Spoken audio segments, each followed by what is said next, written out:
Who is the principal designer? 4 short films like దేనికి దానికి separate కాదు, ఒకటి ఇక్కడ జరుగుతుంటే ఒక షూటింగ్ జరుగుతుంటే ఇంకో దానికి ప్లానింగ్ సైమల్టేనియస్గా జరుగుతూ ఉండాలి. దీనికి జరగవచ్చు, ఈ విధంగా చెయ్యొచ్చు, ఇక్కడికి వచ్చేసరికి నెక్స్ట్ దాని తాలూకు ప్రిపరేషన్స్ ఈ విధంగా చెయ్యొచ్చు అని ఈ మొత్తం హోల్ డిజైనింగ్ ఎవరు? With entire team we sat and అది నేను ఒక CEO లాగా పనిచేశానండి. 4 డిఫరెంట్ మాడ్యూల్స్ ఇక్కడి నుంచి ఇక్కడికి వెళ్ళాలనేది. ద స్టైలింగ్ కానీ హౌ ఇట్స్ గోన్ బి అనేది entire credit goes to V S Gnanasekhar అండి. He is the one who imagined actually ఇలా చేద్దాం అని. ఐఎమ్ గుడ్ ఎట్ సిస్టమ్స్ అండి, టు పుట్ ద సిస్టమ్స్ అన్నమాట. సో ఈ 4 సిస్టమ్స్ ఉన్నాయి, ఈ 4 సిస్టమ్స్ ఇలా అచీవ్ చేయాలనేది. సో ఆఫీస్లో ఒక పెద్ద బోర్డ్స్ 4 బోర్డ్స్ పెట్టామండి. ఇక్కడ మొరాకోకు సంబంధించింది, ఇక్కడ యూనిఫామ్స్ ఇక్కడ ఎన్ని వాడచ్చు, ఇక్కడ బల్లాలు ఇక్కడ ఎన్ని వాడచ్చు. సో ఇక్కడ యూనిఫామ్స్ అన్ని ఇక్కడ వెళ్తున్నప్పుడు క్లైమాక్స్కి వేరే యూనిఫామ్స్ చేసుకుంటే బెటర్ అన్నారండి ఇదంతా కొట్టడం అనేది. ఈ కాస్ట్యూమ్స్ కూడా కొన్ని అన్ని హైర్లకి ఇచ్చేసామండి.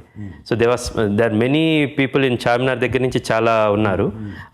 ఇవన్నీ కూడా ఇక్కడ మనం కుట్టించాలంటే ఎంత బత్తాలు ఇవన్నీ బదులు వి ఆస్ దెమ్, మన వాళ్ళే ఓవర్సీయింగ్ చేస్తున్నారు.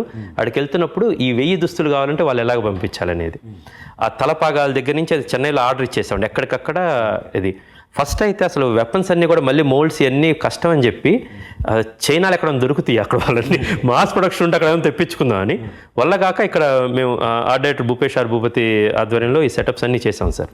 ఈ సినిమాకి ఇప్పుడు వస్తున్న క్రెడిట్కి సింహభాగం విఎస్ జ్ఞానశేఖర్. అతను లుక్ అంతా అతనండి. చాలా చోట్ల there are no lights, there are no lights, 2-3 lights మాత్రమే ఫుల్ కాగడాలండి. హీ వాంటెడ్ దట్ ఎఫెక్ట్ అన్నమాట. మీరు మన ఆ ఏనుగు వస్తున్నది జస్ట్ సెటిలైట్స్ కొన్ని ఉన్నాయి, మిగతా అన్ని దగ్గర కాగడాలు పట్టుకునేయండి. హేమమాలిని గారు నడుచుకుంటా ధర్మనందుడికి వచ్చేది నో లైట్స్ ఎట్ ఆల్ అండి. అన్ని దూరం కాగడాలు పెట్టి నెంబర్ ఆఫ్ అది దట్ గేవ్స్ ఆ డెప్త్ కూడా వచ్చింది సార్ అది. అండ్ సెకండ్ సింహభాగం వచ్చేసి బుర్రా సాయి మాధవ్ అండి. అతని డైలాగుల్లోనే ఆ గ్రాండియర్, విజువల్ గ్రాండియర్ వచ్చిందండి. ఆ భాష వాడటం కానీ ఆయనకి రెండో క్రెడిట్ ఎందుకు ఇస్తున్నానంటే ప్రతిరోజు జనరల్గా నేను సీన్ రాసినప్పుడు నేను డైలాగ్స్ రాసుకుంటానండి. ఈ సినిమా వచ్చినప్పుడు నేను డైలాగ్ రాయకూడదని డిసైడ్ అయ్యానండి చెప్తున్నప్పుడు అన్నమాట. అదొకటే, నేను తండ్రి మించిన కొడుకుంటాడు, తల్లి మించిన కొడుకుంటాడు క్వశ్చన్ మార్క్ అండి. ఆయన ముందు వెనక మొత్తం he has to right. But నాకంటూ కొంచెం ముందు ఉంటుంది కాబట్టి ఏదైనా రాస్తే కొంచెం మలిపోయానండి. ఒక గొప్ప రైటర్ దొరికినప్పుడు మనం దాన్ని చెడగొట్టం ఎందుకు, let it be his version, లేకపోతే ప్రతి సినిమాలో నేను మాట్లాడినట్టు ఉంటుందని. సో ఆ సీన్ పేపర్ వచ్చినప్పుడు అండి, ఆ సీన్ పేపర్ ఒక్కళ్ళకి వెళ్తున్నప్పుడు everybody is too excited to finish that scene. ప్రతి ఒక్కరి that really drove a lot అండి. ఇతను కెమెరా పెట్టినప్పుడు మానిటర్లో చూడంగానే వి ఆల్ ఎక్సైటెడ్. అతను ఒక గ్రేట్ సీన్ అది డైలాగ్ రాసినప్పుడు we are all excited. Those also helped us to get into the 79 days. జీవితం చాలా మందికి వరం,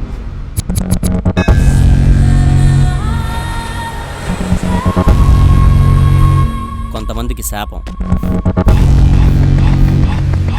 కానీ నాకు ఓ యుద్ధం.